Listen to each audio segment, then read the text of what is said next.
it's Rebecca here from Precious Pages Papercraft, and today I'm designing a layout for Bramble Fox. And I'm using a title from the April Fox box, a couple of the tiny people and a couple of the swallows. Now I've got the tiny people in white and the swallows in black, but both do come in different colours on the website. So the tiny people you can get in either white or pink, and the swallows you can get in black, white or blue. And I love these little people. I'm going to use the one of the little boy and girl holding hands because the photo I'm scrapping today is of myself and my little boy over the fields at the back of our house, so I thought they worked really well. So as you saw, I started by drawing a heart on my background. Luckily I found a heart I had cut from patterned paper in one of my drawers because I'm useless at drawing hearts, so that was quite handy. And I'm basing this layout on an idea I saw on Pinterest ages ago, and it was essentially a something, I think it was a wall decoration or something. It was heart shape made of tiny strips of, it was either coloured paper or ribbon or lengths of ribbon, something like that. Lots of them, all sort of layered on top of each other in a heart shape, and I thought it would make for a really pretty scrapbook layout. So I'm going to give it a go. I wasn't sure if it was working pretty much the whole way through. I thought I was going to have to abandon this idea and didn't think it was looking good. But once I had my photo in place, I actually really liked how it looked. So I'm glad I stuck with it. So I'm working with Simple Stories, Simple Vintage Indigo Garden collection, and I'm using this pattern paper with the butterflies, and I think it's so pretty and I love the colours on it. In the photo, my little boy I think is wearing blue, I can't remember now, but I'm wearing pink, so that to me is an excuse to get some pink on the layout. So I've got pink and blue butterflies, there's some yellow and white as well, and a lot of the background of this paper is pink as well. And I've cut the entire 12 by 12 sheet into 1 centimetre strips. And in order for me to get those stuck onto my background, I'm applying double-sided tape all around the inside edge of my heart, and I'm going to do some bits in the middle as well. Now I do get through a lot of double-sided tape on this layout. You can use wet glue, I suppose, to do this, but that takes a while to dry, and I think with just having lots of fiddly bits of paper, I think it would have just been a nightmare. So I think double-sided tape is probably the best option. But you can see there I've just put it all around the edge and some bits in the middle. I'm going to cut those 12-inch long strips down. I start off cutting them, I think, into 3 lengths, and then by the end I want some shorter ones, so I go for 4, so they end up about 3 inches long each. And I'm going to go the whole way around the heart. Now I'm making sure that the strips of paper go outside my pencil line, but still following the shape of the heart. This will make more sense as I go along, but I'm turning them at an angle so that they're kind of going from almost the centre out, a bit like a starburst design, overhanging that pencil line, but still following the shape of the heart. So at the top I've got shorter ones, they're not overlapping that line by as much, and then as you get further out towards the curves at the top there, they overlap a little bit more. Trying to keep the shape of the heart, but I don't want it perfect. I want the paper strips to be different lengths.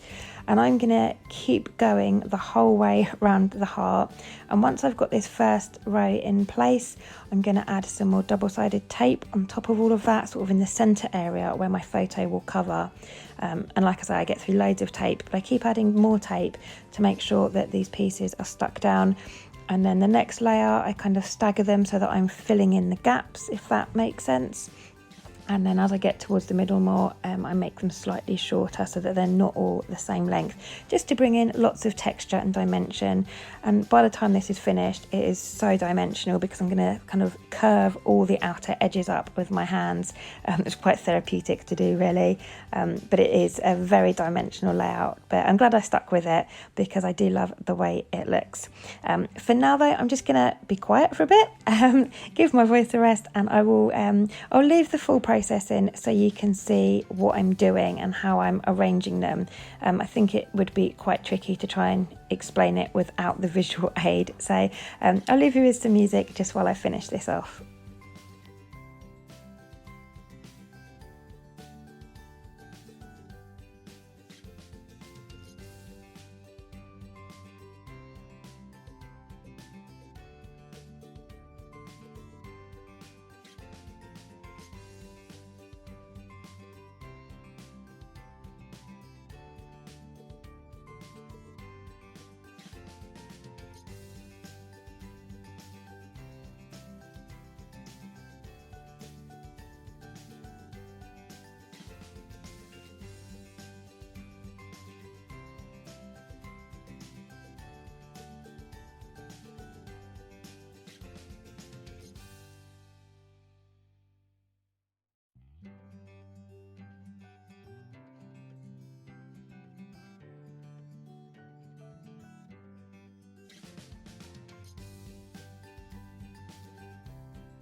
And there we go. I think I'm just about done now. And I'm still at this stage not convinced I'm going to like the finished product, but I persevere, and I am much happier once my photo is in place. Now I've got a set of hip kit nesting dies that came with one of my hip kits. I use these all the time. Unfortunately, my die cutting machine is tiny. I've got the little one that Aldi sold a couple of years ago, and it's only about 3.5 inches wide, the cutting plates, so I can't get the larger dies from this set through, but I do use them a lot to draw around, just use them as a template really, as a stencil, and I found them super helpful for that. So I've just drawn around my photo and turned that into a circle, and I'm going to have that sat in the middle. But I've just realised that I want some shorter bits as well. At the moment all the lengths are quite long, so I'm just coming in with the last few bits of this pattern paper that I had left, just adding some shorter strips, and again varying the angle that they come at so that it's kind of, there's some all the way around the circle. And by the time I'd finished that heart, the centremost point of the heart was probably about 1 centimetre thick because of all the overlapping bits of paper in the middle. So I mounted my photo onto some white cardstock just to give it a border around the edge and offer some separation. And I also find it helps to make the photo a bit sturdier. I don't find photo paper very thin, so doing this just makes it a bit sturdier. I'm going to add a couple of layers of coloured papers behind it. So I think I use one of the patterned papers, it's the pink and white gingham one. I'm just going to leave a thin border and distress the edges of that. And then I'm going to do the same with a piece of navy basil cardstock.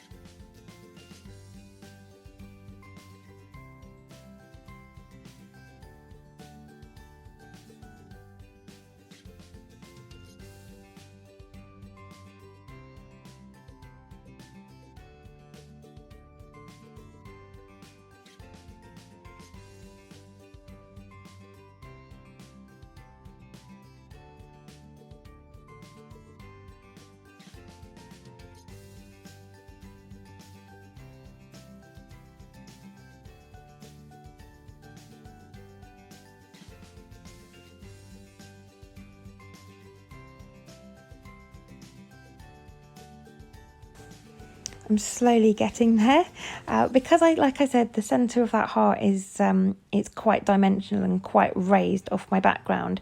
When I stick my photo down, it means there's going to be almost like a pivoting point, but like a spinning top underneath. So I need something around the edge of that so that my photo can sit flat on that background. So I'm adding some craft foam around the edges where it's a bit more flat, and then that's helped to keep my photo flat and level. And now comes the fun part of distressing and roughing up all the edges of those paper strips. And I love the noise of doing this as well, one of the weird things I enjoy.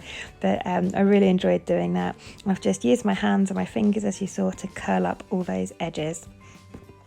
And then I know I want to use the beautiful perspective from the April Fox box as my title. I love that colour. It's like a dusky pink, but it matches the cardigan I'm wearing in the jumper really well, and also the pink tones in that butterfly paper. So I'm going to have that sitting at the bottom of my photo. I'm just peeling that protective film off. If you're new to Bramble Fox products, when you receive them, they will have a protective film, usually on the front and the back, just from where they've been put through the laser machine. You just need to peel that off. If you've got perspectives that have got etched detail on the front's usually already gone, but you'll still have a protective layer on the back, so you just need to peel those off. And then I'm going to bring in some of my white tiny people as well. I wasn't sure to start with where they were going to sit, so I wanted to get some embellishments on first. And because those perspectives are little, as they're called, tiny people, they're perfect for just adding sort of, not at the end, but after you've got the bulk of your embellishing down, like your larger pieces, those perspectives just make the perfect finishing touch, and they kind of tuck in and layer nicely. So I've used some of the floral die cuts and added some flowers around the edge of my photo, and then that kind of offers me a couple of choices of where I can put those tiny people. So I'm getting there with the embellishing now. I don't want to add too much because that heart with the pattern papers is already looking quite busy. It's very busy for me, that pattern paper. So I don't want to add too much, but I've got some flowers, I've got a little banner piece at the top, and I've got a little kind of like a tab or a label that says together that I'm going to put under my title, so my title reads beautiful together. And I know my title's going to sit there, so I've applied that with some glossy accents now and got that stuck down. Now I'm just peeling that layer of film off my little people, and I'm gonna find a place for those. And then I'm also going to bring in some of the black swallows. Now I know they're swallows, there weren't any swallows flying around when this photo was taken, but we do get a lot of red kites where we live. And when I say a lot, I mean a lot. Any day the sun is out, you can guarantee there will be hundreds of red kites all day long, just circling up above, and these swallows really reminded me of that. So the photo was taken on the field at the back of my house. We'd gone over for a walk one Sunday and played with my son's stomp rocket, and the birds obviously thought it was food, and they were circling all above our heads trying to get his stomp rocket, and they go so far in the air. It must be like 100 meters in the air or something stupid, and they kept trying to swoop down, but by the time they'd come there, the rocket had landed on the floor and they were out of luck. But the swallows really reminded me of that, so they were perfect for this layout. And I think I'm going to bring those in at the end once I've got all my embellishing on, and then I can have them flying around my layout, sort of over my heart. Just getting this together piece in place on the bottom of my layout. I didn't want it to look like I just plonked it there without a thought, so I'm piercing some holes either end of it, and I'm just threading some embroidery floss through it, doubling it over, and I'll cut that short so there's just a little bit of tail on the threads, but it's just another texture on the page and makes it a bit more interesting. Looks like I've given some thought into putting it there as opposed to just chucking it there with a bit of tape as is.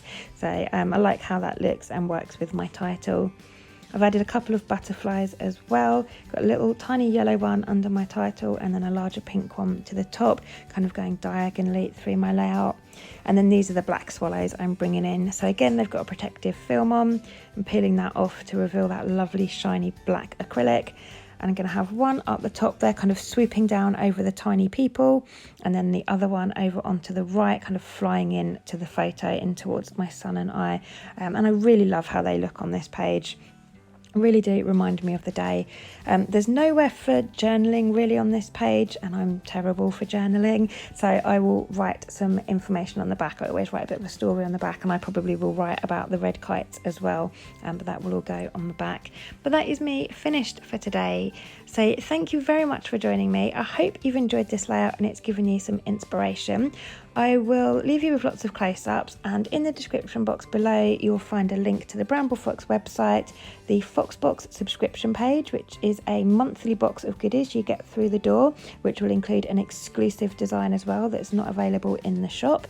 And I'll also leave a link to our Bramble Fox Friends Facebook group, so if you're not already a member, do head on over and join, and you can get lots of inspiration from our members and other design team members, and you can also join in with our monthly challenge as well and win yourself a voucher for the store. So thanks again for joining me. I'll leave you with the rest of the close-ups, and I'll see you next time.